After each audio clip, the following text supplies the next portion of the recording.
प्यारे भक्तों, शनिदेव से अक्सर लोग केवल इस कारण से डरते हैं कि कहीं उनकी कुदृष्टि से किसी का नुकसान ना हो जाए, किंतु शनिदेव भगवान किसी भी व्यक्ति पर अकारण ही क्रोधित नहीं होते।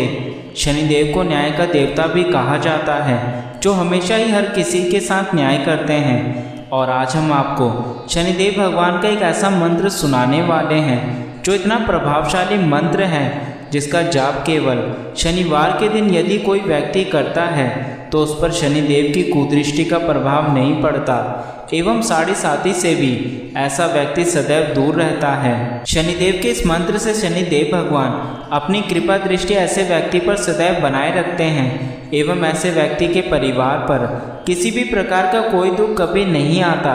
शनिदेव भगवान स्वयं ऐसे व्यक्ति के साथ हमेशा रहते हैं जो शनिदेव को उनके मंत्रों द्वारा प्रसन्न कर देते हैं। इसलिए आज आपको इस मंत्र का केवल एक बार जाप करना है, और यदि आप इस मंत्र का जाप करने में असमर्थ हैं तो शनिदेव के इस मंत्र को अपने मोबाइल पर लगाकर सुनने से भी आप उनकी कृपा पा सकते हैं।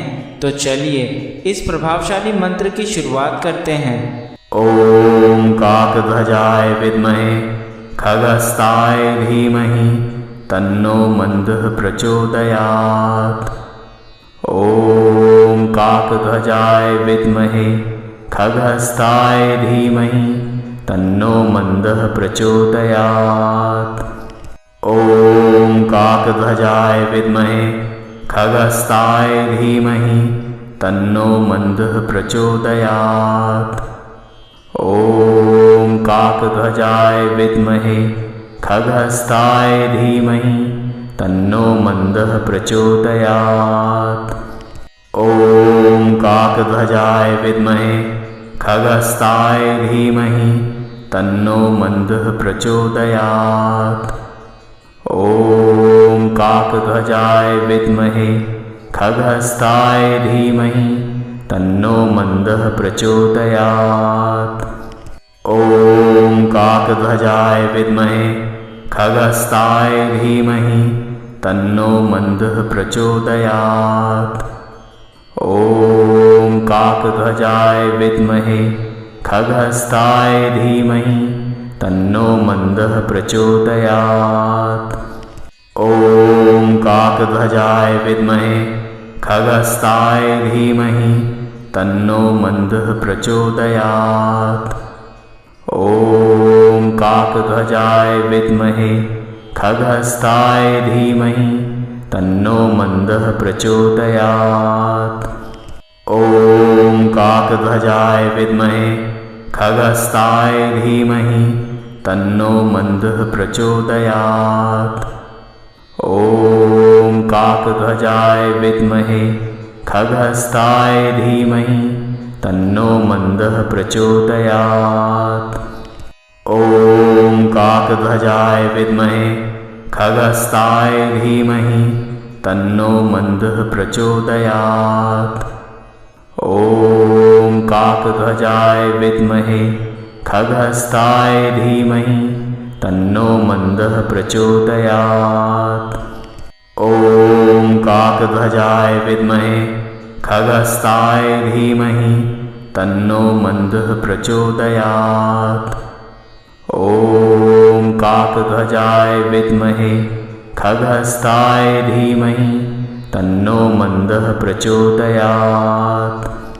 ओम काकध्वजाय विद्महे खगस्ताय धीमहि तन्नो मंदः प्रचोदयात्। ओम काकध्वजाय विद्महे खगस्ताय धीमहि तन्नो मंदः प्रचोदयात्। ओम काकध्वजाय विद्महे खगस्ताय धीमहि तन्नो मंदः प्रचोदयात्।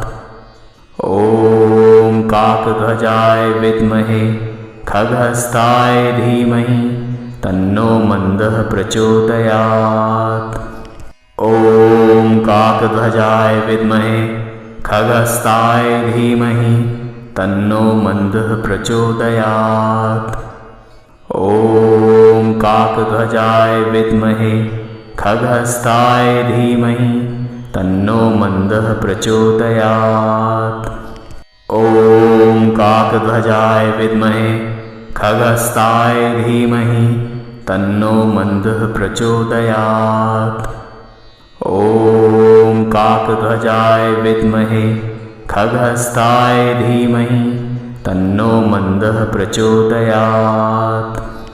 ॐ काकध्वजाय विद्महे खगस्ताय धीमहि तन्नो मन्दः प्रचोदयात्। ॐ काकध्वजाय विद्महे खगस्ताय धीमहि तन्नो मन्दः प्रचोदयात्। ॐ काकध्वजाय विद्महे खगस्ताय धीमहि तन्नो मन्दः प्रचोदयात्। ॐ काकध्वजाय विद्महे खगस्ताय धीमहि तन्नो मन्दः प्रचोदयात्। ॐ काकध्वजाय विद्महे खगस्ताय धीमहि तन्नो मन्दः प्रचोदयात्। ॐ काकध्वजाय विद्महे खगस्ताय धीमहि तन्नो मन्दः प्रचोदयात्। ॐ काकध्वजाय विद्महे खगस्ताय धीमहि तन्नो मन्दः प्रचोदयात्। ॐ काकध्वजाय विद्महे खगस्ताय धीमहि तन्नो मन्दः प्रचोदयात्।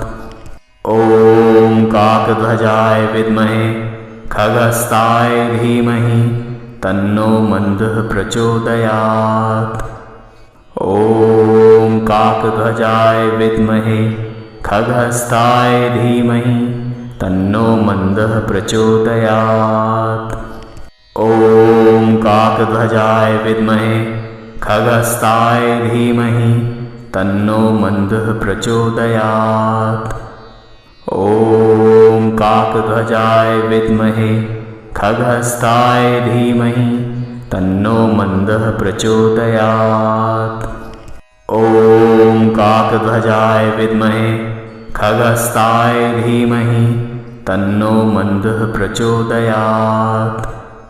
ॐ काकध्वजाय विद्महे खगस्ताय धीमहि तन्नो मन्दः प्रचोदयात्। ॐ काकध्वजाय विद्महे खगस्ताय धीमहि तन्नो मन्दः प्रचोदयात्। ॐ काकध्वजाय विद्महे खगस्ताय धीमहि तन्नो मन्दः प्रचोदयात्। ॐ काकध्वजाय विद्महे खगस्ताय धीमहि तन्नो मन्दः प्रचोदयात्। ॐ काकध्वजाय विद्महे खगस्ताय धीमहि तन्नो मन्दः प्रचोदयात्। ॐ काकध्वजाय विद्महे खगस्ताय धीमहि तन्नो मन्दः प्रचोदयात्। ॐ काकध्वजाय विद्महे खगस्ताय धीमहि तन्नो मन्दः प्रचोदयात्। ॐ काकध्वजाय विद्महे खगस्ताय धीमहि तन्नो मन्दः प्रचोदयात्। ॐ काकध्वजाय विद्महे खगस्ताय धीमहि तन्नो मन्दः प्रचोदयात्। ॐ काकध्वजाय विद्महे खगस्ताय धीमहि तन्नो मन्दः प्रचोदयात्। ॐ काकध्वजाय विद्महे खगस्ताय धीमहि तन्नो मन्दः प्रचोदयात्। ॐ काकध्वजाय विद्महे खगस्ताय धीमहि तन्नो मन्दः प्रचोदयात्।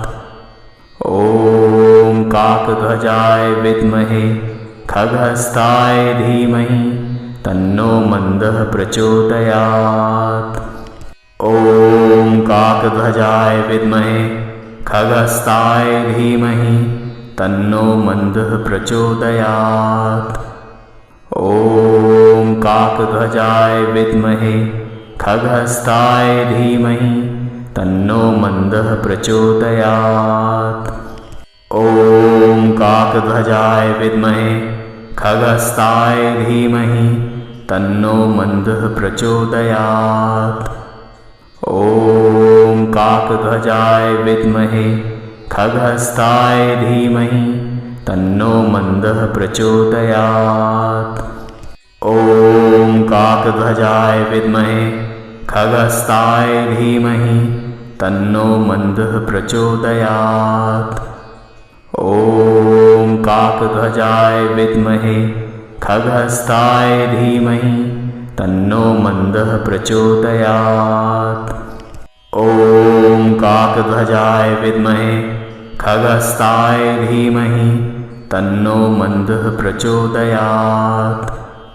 ॐ काकध्वजाय विद्महे खगहस्ताय धीमहि तन्नो मन्दः प्रचोदयात्।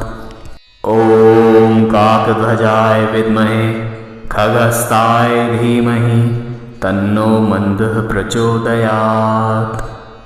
ॐ काकध्वजाय विद्महे खगहस्ताय धीमहि तन्नो मन्दः प्रचोदयात्। ॐ काकध्वजाय विद्महे खगहस्ताय धीमहि तन्नो मन्दः प्रचोदयात्। ॐ काकध्वजाय विद्महे खगहस्ताय धीमहि तन्नो मन्दः प्रचोदयात्। ॐ काकध्वजाय विद्महे खगहस्ताय धीमहि तन्नो मन्दः प्रचोदयात्। ॐ काकध्वजाय विद्महे खगहस्ताय धीमहि तन्नो मन्दः प्रचोदयात्।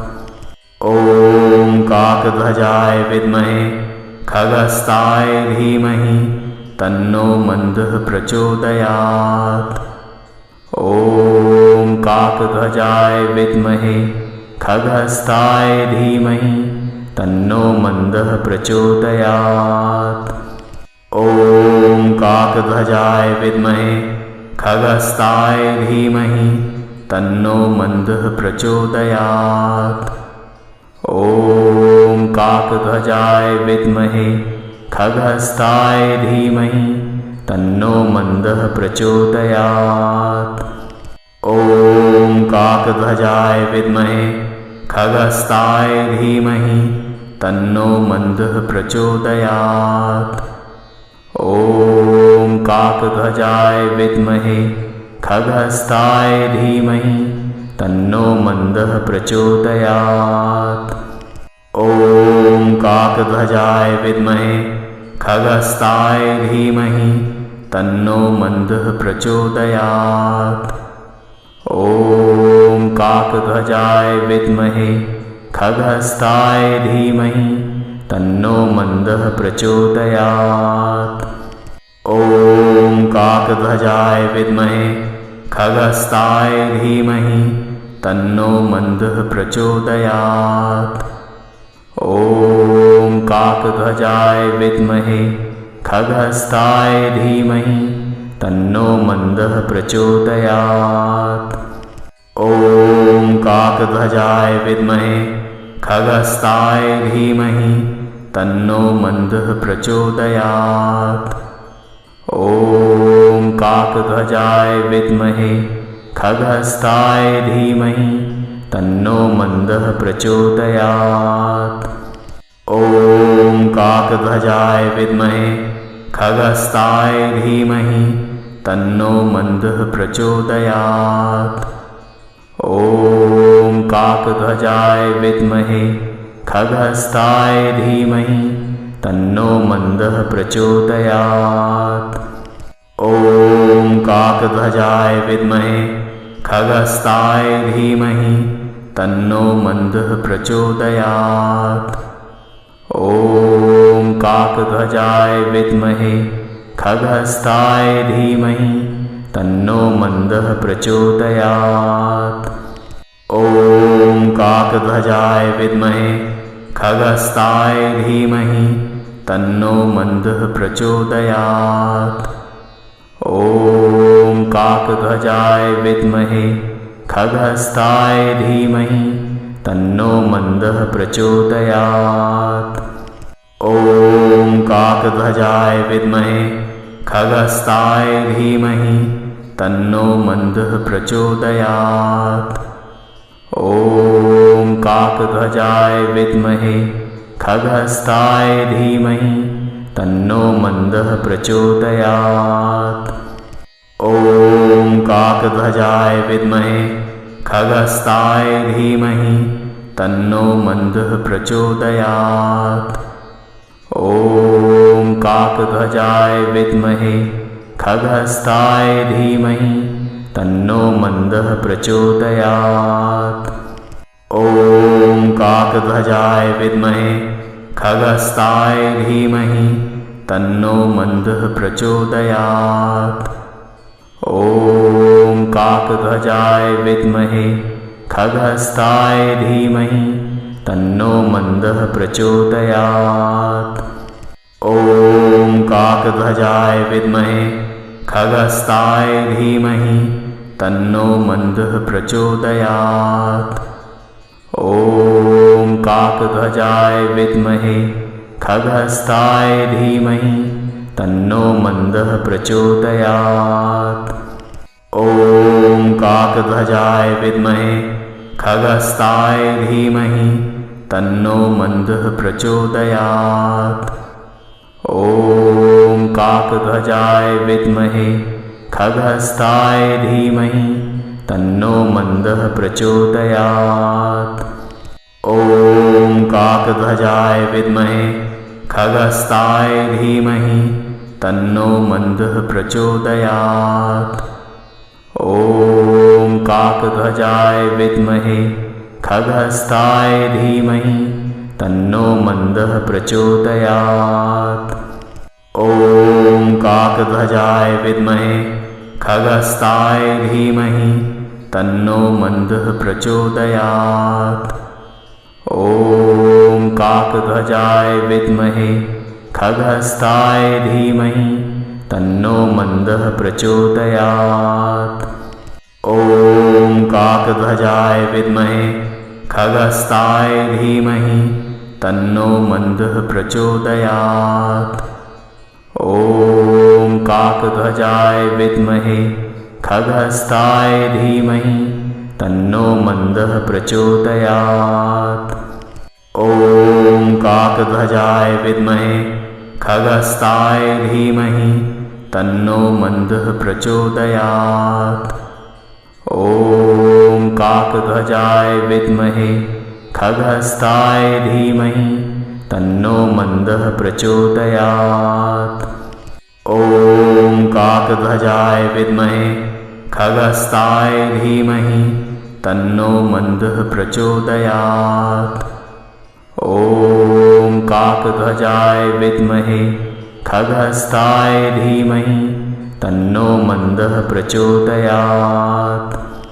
ॐ काकध्वजाय विद्महे खगहस्ताय धीमहि तन्नो मन्दः प्रचोदयात्। ॐ काकध्वजाय विद्महे खगहस्ताय धीमहि तन्नो मन्दः प्रचोदयात्। ॐ काकध्वजाय विद्महे खगहस्ताय धीमहि तन्नो मन्दः प्रचोदयात्। ॐ काकध्वजाय विद्महे खगहस्ताय धीमहि तन्नो मन्दः प्रचोदयात्। ॐ काकध्वजाय विद्महे खगहस्ताय धीमहि तन्नो मन्दः प्रचोदयात्। ॐ काकध्वजाय विद्महे खगहस्ताय धीमहि तन्नो मन्दः प्रचोदयात्। ॐ काकध्वजाय विद्महे खगहस्ताय धीमहि तन्नो मन्दः प्रचोदयात्। ॐ काकध्वजाय विद्महे खगहस्ताय धीमहि तन्नो मन्दः प्रचोदयात्। ॐ काकध्वजाय विद्महे खगस्ताय धीमहि तन्नो मन्दः प्रचोदयात्। ॐ काकध्वजाय विद्महे खगस्ताय धीमहि तन्नो मन्दः प्रचोदयात्। ॐ काकध्वजाय विद्महे खगस्ताय धीमहि तन्नो मन्दः प्रचोदयात्। ॐ काकध्वजाय विद्महे खगस्ताय धीमहि तन्नो मन्दः प्रचोदयात्। ॐ काकध्वजाय विद्महे खगस्ताय धीमहि तन्नो मन्दः प्रचोदयात्। ॐ काकध्वजाय विद्महे खगस्ताय धीमहि तन्नो मन्दः प्रचोदयात्। ॐ काकध्वजाय विद्महे खगस्ताय धीमहि तन्नो मन्दः प्रचोदयात्। ॐ काकध्वजाय विद्महे खगस्ताय धीमहि तन्नो मन्दः प्रचोदयात्। ॐ काकध्वजाय विद्महे खगस्ताय धीमहि तन्नो मन्दः प्रचोदयात्। ॐ काकध्वजाय विद्महे खगस्ताय धीमहि तन्नो मन्दः प्रचोदयात्। ॐ काकध्वजाय विद्महे खगस्ताय धीमहि तन्नो मन्दः प्रचोदयात्। ॐ काकध्वजाय विद्महे खगस्ताय धीमहि तन्नो मन्दः प्रचोदयात्। ॐ काकध्वजाय विद्महे खगस्ताय धीमहि तन्नो मन्दः प्रचोदयात्। ॐ काकध्वजाय विद्महे खगस्ताय धीमहि तन्नो मन्दः प्रचोदयात्। ॐ काकध्वजाय विद्महे खगस्ताय धीमहि तन्नो मन्दः प्रचोदयात्। ॐ काकध्वजाय विद्महे खगस्ताय धीमहि तन्नो मन्दः प्रचोदयात्। ॐ काकध्वजाय विद्महे खगस्ताय धीमहि तन्नो मन्दः प्रचोदयात्। ॐ काकध्वजाय विद्महे खगस्ताय धीमहि तन्नो मन्दः प्रचोदयात्। ॐ काकध्वजाय विद्महे खगस्ताय धीमहि तन्नो मन्दः प्रचोदयात्। ॐ काकध्वजाय विद्महे खगस्ताय धीमहि तन्नो मन्दः प्रचोदयात्।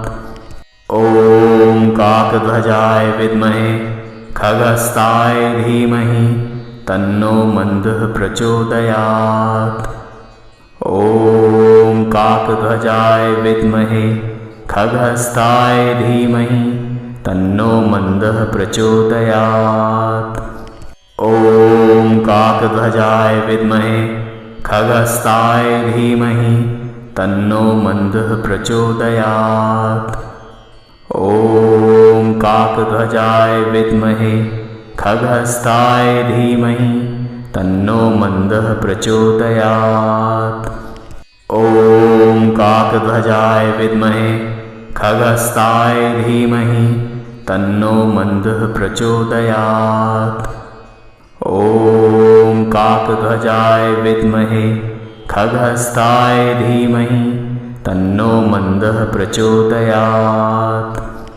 ॐ काकध्वजाय विद्महे खगस्ताय धीमहि तन्नो मन्दः प्रचोदयात्।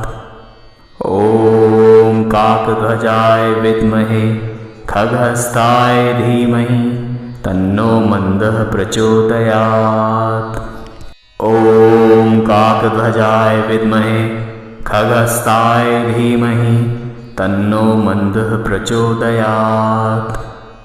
ॐ काकध्वजाय विद्महे खगस्ताय धीमहि तन्नो मन्दः प्रचोदयात्।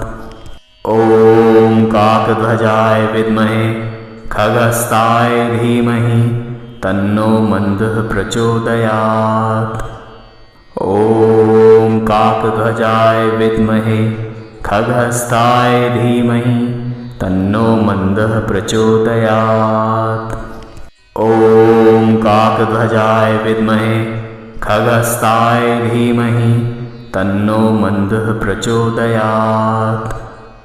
ॐ काकध्वजाय विद्महे खगस्ताय धीमहि तन्नो मन्दः प्रचोदयात्। ॐ काकध्वजाय विद्महे खगस्ताय धीमहि तन्नो मन्दः प्रचोदयात्। ॐ काकध्वजाय विद्महे खगस्ताय धीमहि तन्नो मन्दः प्रचोदयात्। ॐ काकध्वजाय विद्महे खगस्ताय धीमहि तन्नो मन्दः प्रचोदयात्। ॐ काकध्वजाय विद्महे खगस्ताय धीमहि तन्नो मन्दः प्रचोदयात्। ॐ काकध्वजाय विद्महे खगस्ताय धीमहि तन्नो मन्दः प्रचोदयात्। ॐ काकध्वजाय विद्महे खगस्ताय धीमहि तन्नो मन्दः प्रचोदयात्। ॐ काकध्वजाय विद्महे खगस्ताय धीमहि तन्नो मन्दः प्रचोदयात्। ॐ काकध्वजाय विद्महे खगस्ताय धीमहि तन्नो मन्दः प्रचोदयात्। ॐ काकध्वजाय विद्महे खगस्ताय धीमहि तन्नो मन्दः प्रचोदयात्। ॐ काकध्वजाय विद्महे खगस्ताय धीमहि तन्नो मन्दः प्रचोदयात्। ॐ काकध्वजाय विद्महे खगस्ताय धीमहि तन्नो मन्दः प्रचोदयात्। ॐ काकध्वजाय विद्महे खगस्ताय धीमहि तन्नो मन्दः प्रचोदयात्। ॐ काकध्वजाय विद्महे खगस्ताय धीमहि तन्नो मन्दः प्रचोदयात्। ॐ काकध्वजाय विद्महे खगस्ताय धीमहि तन्नो मन्दः प्रचोदयात्। ॐ काकध्वजाय विद्महे खगस्ताय धीमहि तन्नो मन्दः प्रचोदयात्। ॐ काकध्वजाय विद्महे खगस्ताय धीमहि तन्नो मन्दः प्रचोदयात्। ॐ काकध्वजाय विद्महे खगस्ताय धीमहि तन्नो मन्दः प्रचोदयात्।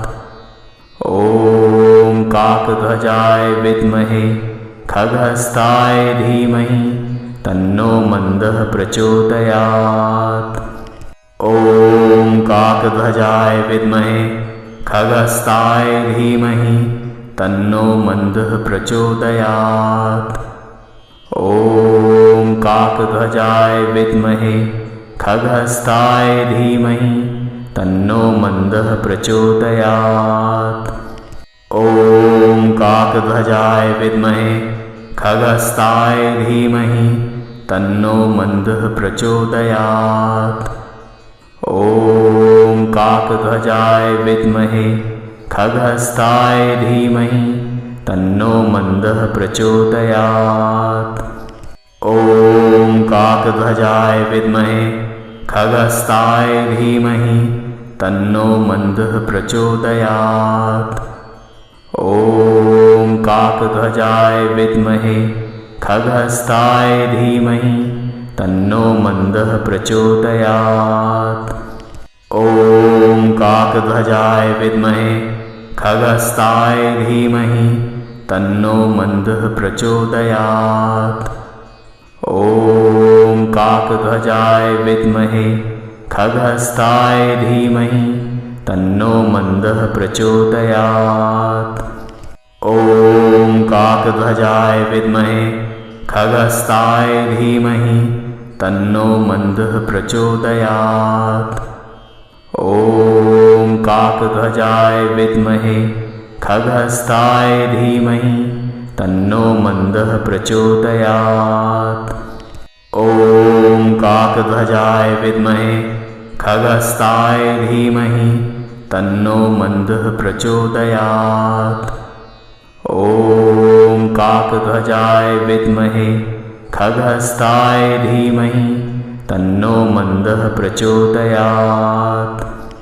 ॐ काकध्वजाय विद्महे खगहस्ताय धीमहि तन्नो मन्दः प्रचोदयात्। ॐ काकध्वजाय विद्महे खगहस्ताय धीमहि तन्नो मन्दः प्रचोदयात्। ॐ काकध्वजाय विद्महे खगहस्ताय धीमहि तन्नो मन्दः प्रचोदयात्। ॐ काकध्वजाय विद्महे खगहस्ताय धीमहि तन्नो मन्दः प्रचोदयात्।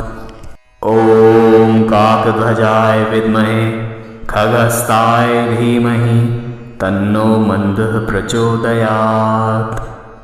ॐ काकध्वजाय विद्महे खगहस्ताय धीमहि तन्नो मन्दः प्रचोदयात्। ॐ काकध्वजाय विद्महे खगहस्ताय धीमहि तन्नो मन्दः प्रचोदयात्। ॐ काकध्वजाय विद्महे खगहस्ताय धीमहि तन्नो मन्दः प्रचोदयात्। ॐ काकध्वजाय विद्महे खगहस्ताय धीमहि तन्नो मन्दः प्रचोदयात्। ॐ काकध्वजाय विद्महे खगहस्ताय धीमहि तन्नो मन्दः प्रचोदयात्। ॐ काकध्वजाय विद्महे खगहस्ताय धीमहि तन्नो मन्दः प्रचोदयात्। ॐ काकध्वजाय विद्महे खगहस्ताय धीमहि तन्नो मन्दः प्रचोदयात्। ॐ काकध्वजाय विद्महे खगहस्ताय धीमहि तन्नो मन्दः प्रचोदयात्। ॐ काकध्वजाय विद्महे खगहस्ताय धीमहि तन्नो मन्दः प्रचोदयात्।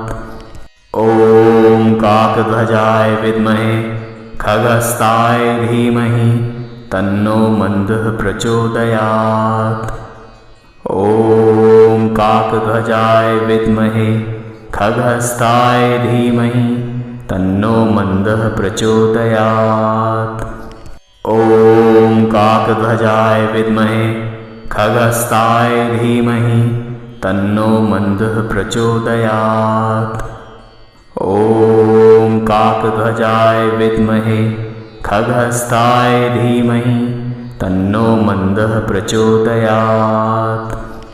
ॐ काकध्वजाय विद्महे खगहस्ताय धीमहि तन्नो मन्दः प्रचोदयात्। ॐ काकध्वजाय विद्महे खगहस्ताय धीमहि तन्नो मन्दः प्रचोदयात्। ॐ काकध्वजाय विद्महे खगहस्ताय धीमहि तन्नो मन्दः प्रचोदयात्। ॐ काकध्वजाय विद्महे खगहस्ताय धीमहि तन्नो मन्दः प्रचोदयात्। ॐ काकध्वजाय विद्महे खगहस्ताय धीमहि तन्नो मन्दः प्रचोदयात्। ॐ काकध्वजाय विद्महे खगहस्ताय धीमहि तन्नो मन्दः प्रचोदयात्। ॐ काकध्वजाय विद्महे खगस्ताय धीमहि तन्नो मन्दः प्रचोदयात्। ॐ काकध्वजाय विद्महे खगस्ताय धीमहि तन्नो मन्दः प्रचोदयात्। ॐ काकध्वजाय विद्महे खगस्ताय धीमहि तन्नो मन्दः प्रचोदयात्। ॐ काकध्वजाय विद्महे खगस्ताय धीमहि तन्नो मन्दः प्रचोदयात्। ॐ काकध्वजाय विद्महे खगस्ताय धीमहि तन्नो मन्दः प्रचोदयात्। ॐ काकध्वजाय विद्महे खगस्ताय धीमहि तन्नो मन्दः प्रचोदयात्। ॐ काकध्वजाय विद्महे खगस्ताय धीमहि तन्नो मन्दः प्रचोदयात्। ॐ काकध्वजाय विद्महे खगस्ताय धीमहि तन्नो मन्दः प्रचोदयात्। ॐ काकध्वजाय विद्महे खगस्ताय धीमहि तन्नो मन्दः प्रचोदयात्। ॐ काकध्वजाय विद्महे खगस्ताय धीमहि तन्नो मन्दः प्रचोदयात्। ॐ काकध्वजाय विद्महे खगस्ताय धीमहि तन्नो मन्दः प्रचोदयात्। ॐ काकध्वजाय विद्महे खगस्ताय धीमहि तन्नो मन्दः प्रचोदयात्। ॐ काकध्वजाय विद्महे खगस्ताय धीमहि तन्नो मन्दः प्रचोदयात्। ॐ काकध्वजाय विद्महे खगस्ताय धीमहि तन्नो मन्दः प्रचोदयात्। ॐ काकध्वजाय विद्महे खगस्ताय धीमहि तन्नो मन्दः प्रचोदयात्। ॐ काकध्वजाय विद्महे खगस्ताय धीमहि तन्नो मन्दः प्रचोदयात्। ॐ काकध्वजाय विद्महे खगस्ताय धीमहि तन्नो मन्दः प्रचोदयात्। ॐ काकध्वजाय विद्महे खगस्ताय धीमहि तन्नो मन्दः प्रचोदयात्। ॐ काकध्वजाय विद्महे खगस्ताय धीमहि तन्नो मन्दः प्रचोदयात्। ॐ काकध्वजाय विद्महे खगस्ताय धीमहि तन्नो मन्दः प्रचोदयात्। ॐ काकध्वजाय विद्महे खगस्ताय धीमहि तन्नो मन्दः प्रचोदयात्। ॐ काकध्वजाय विद्महे खगस्ताय धीमहि तन्नो मन्दः प्रचोदयात्। ॐ काकध्वजाय विद्महे खगस्ताय धीमहि तन्नो मन्दः प्रचोदयात्। ॐ काकध्वजाय विद्महे खगस्ताय धीमहि तन्नो मन्दः प्रचोदयात्। ॐ काकध्वजाय विद्महे खगस्ताय धीमहि तन्नो मन्दः प्रचोदयात्। ॐ काकध्वजाय विद्महे खगस्ताय धीमहि तन्नो मन्दः प्रचोदयात्। ॐ काकध्वजाय विद्महे खगस्ताय धीमहि तन्नो मन्दः प्रचोदयात्। ॐ काकध्वजाय विद्महे खगस्ताय धीमहि तन्नो मन्दः प्रचोदयात्। ॐ काकध्वजाय विद्महे खगस्ताय धीमहि तन्नो मन्दः प्रचोदयात्। ॐ काकध्वजाय विद्महे खगस्ताय धीमहि तन्नो मन्दः प्रचोदयात्। ॐ काकध्वजाय विद्महे खगस्ताय धीमहि तन्नो मन्दः प्रचोदयात्। ॐ काकध्वजाय विद्महे खगस्ताय धीमहि तन्नो मन्दः प्रचोदयात्।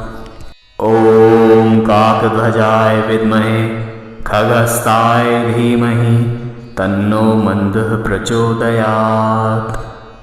ॐ काकध्वजाय विद्महे खगस्ताय धीमहि तन्नो मन्दः प्रचोदयात्। ॐ काकध्वजाय विद्महे खगस्ताय धीमहि तन्नो मन्दः प्रचोदयात्। ॐ काकध्वजाय विद्महे खगस्ताय धीमहि तन्नो मन्दः प्रचोदयात्। ॐ काकध्वजाय विद्महे खगस्ताय धीमहि तन्नो मन्दः प्रचोदयात्। ॐ काकध्वजाय विद्महे खगस्ताय धीमहि तन्नो मन्दः प्रचोदयात्। ॐ काकध्वजाय विद्महे खगस्ताय धीमहि तन्नो मन्दः प्रचोदयात्। ॐ काकध्वजाय विद्महे खगस्ताय धीमहि तन्नो मन्दः प्रचोदयात्। ॐ काकध्वजाय विद्महे खगस्ताय धीमहि तन्नो मन्दः प्रचोदयात्। ॐ काकध्वजाय विद्महे खगस्ताय धीमहि तन्नो मन्दः प्रचोदयात्। ॐ काकध्वजाय विद्महे खगस्ताय धीमहि तन्नो मन्दः प्रचोदयात्। ॐ काकध्वजाय विद्महे खगस्ताय धीमहि तन्नो मन्दः प्रचोदयात्। ॐ काकध्वजाय विद्महे खगस्ताय धीमहि तन्नो मन्दः प्रचोदयात्। ॐ काकध्वजाय विद्महे खगस्ताय धीमहि तन्नो मन्दः प्रचोदयात्। ॐ काकध्वजाय विद्महे खगस्ताय धीमहि तन्नो मन्दः प्रचोदयात्। ॐ काकध्वजाय विद्महे खगस्ताय धीमहि तन्नो मन्दः प्रचोदयात्। ॐ काकध्वजाय विद्महे खगस्ताय धीमहि तन्नो मन्दः प्रचोदयात्। ॐ काकध्वजाय विद्महे खगस्ताय धीमहि तन्नो मन्दः प्रचोदयात्। ॐ काकध्वजाय विद्महे खगस्ताय धीमहि तन्नो मन्दः प्रचोदयात्। ॐ काकध्वजाय विद्महे खगस्ताय धीमहि तन्नो मन्दः प्रचोदयात्। ॐ काकध्वजाय विद्महे खगस्ताय धीमहि तन्नो मन्दः प्रचोदयात्। ॐ काकध्वजाय विद्महे खगस्ताय धीमहि तन्नो मन्दः प्रचोदयात्। ॐ काकध्वजाय विद्महे खगस्ताय धीमहि तन्नो मन्दः प्रचोदयात्। ॐ काकध्वजाय विद्महे खगस्ताय धीमहि तन्नो मन्दः प्रचोदयात्। ॐ काकध्वजाय विद्महे खगस्ताय धीमहि तन्नो मन्दः प्रचोदयात्। ॐ काकध्वजाय विद्महे खगस्ताय धीमहि तन्नो मन्दः प्रचोदयात्। ॐ काकध्वजाय विद्महे खगस्ताय धीमहि तन्नो मन्दः प्रचोदयात्। ॐ काकध्वजाय विद्महे खगहस्ताय धीमहि तन्नो मन्दः प्रचोदयात्। ॐ काकध्वजाय विद्महे खगहस्ताय धीमहि तन्नो मन्दः प्रचोदयात्। ॐ काकध्वजाय विद्महे खगहस्ताय धीमहि तन्नो मन्दः प्रचोदयात्। ॐ काकध्वजाय विद्महे खगहस्ताय धीमहि तन्नो मन्दः प्रचोदयात्। ॐ काकध्वजाय विद्महे खगहस्ताय धीमहि तन्नो मन्दः प्रचोदयात्। ॐ काकध्वजाय विद्महे खगहस्ताय धीमहि तन्नो मन्दः प्रचोदयात्।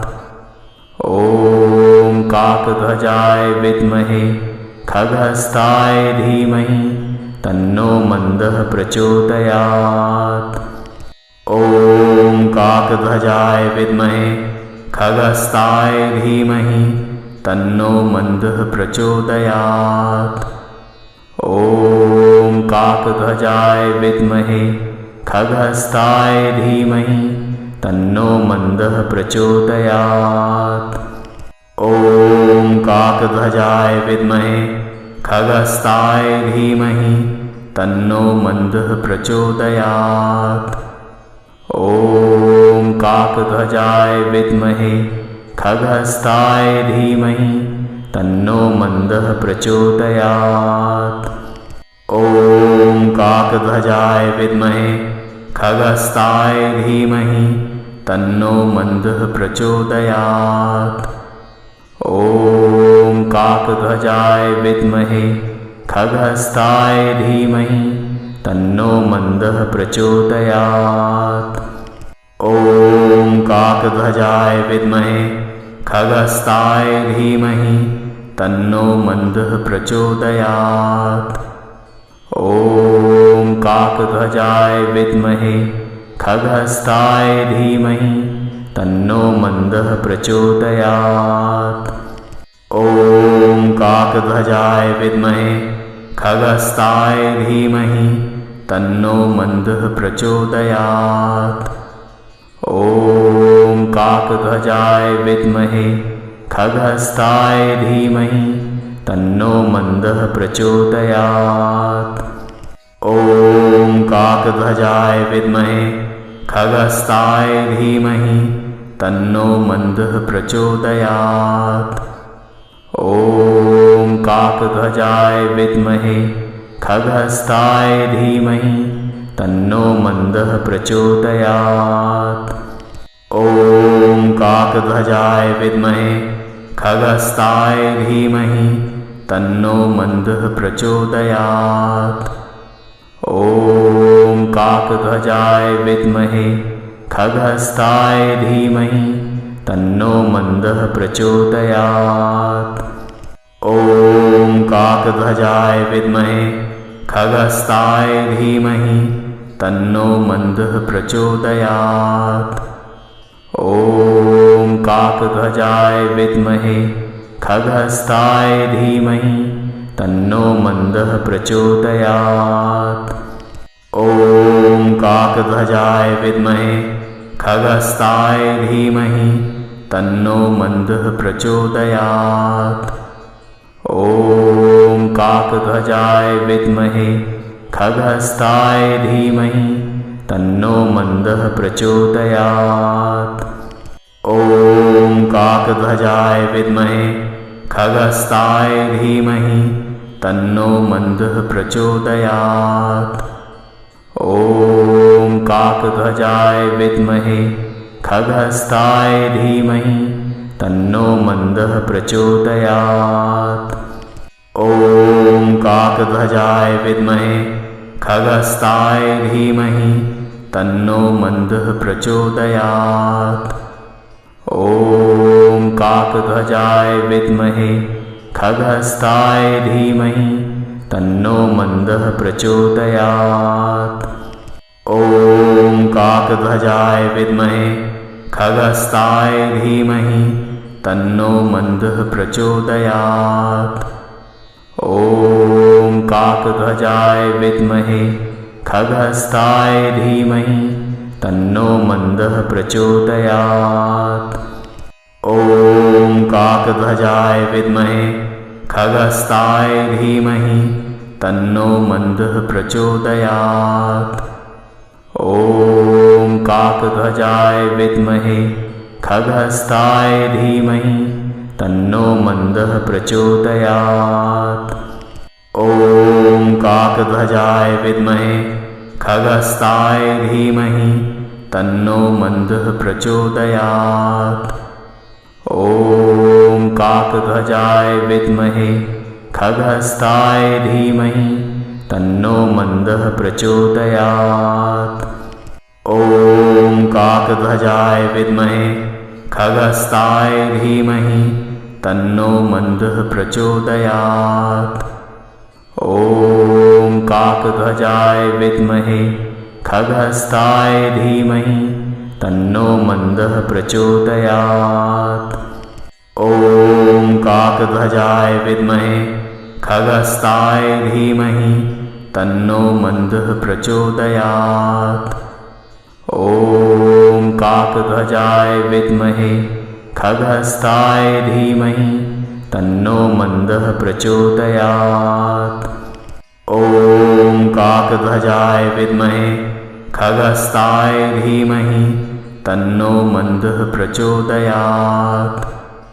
ॐ काकध्वजाय विद्महे खगस्ताय धीमहि तन्नो मन्दः प्रचोदयात्। ॐ काकध्वजाय विद्महे खगस्ताय धीमहि तन्नो मन्दः प्रचोदयात्। ॐ काकध्वजाय विद्महे खगस्ताय धीमहि तन्नो मन्दः प्रचोदयात्। ॐ काकध्वजाय विद्महे खगस्ताय धीमहि तन्नो मन्दः प्रचोदयात्। ॐ काकध्वजाय विद्महे खगस्ताय धीमहि तन्नो मन्दः प्रचोदयात्। ॐ काकध्वजाय विद्महे खगस्ताय धीमहि तन्नो मन्दः प्रचोदयात्। ॐ काकध्वजाय विद्महे खगस्ताय धीमहि तन्नो मन्दः प्रचोदयात्। ॐ काकध्वजाय विद्महे खगस्ताय धीमहि तन्नो मन्दः प्रचोदयात्। ॐ काकध्वजाय विद्महे खगस्ताय धीमहि तन्नो मन्दः प्रचोदयात्। ॐ काकध्वजाय विद्महे खगस्ताय धीमहि तन्नो मन्दः प्रचोदयात्। ॐ काकध्वजाय विद्महे खगस्ताय धीमहि तन्नो मन्दः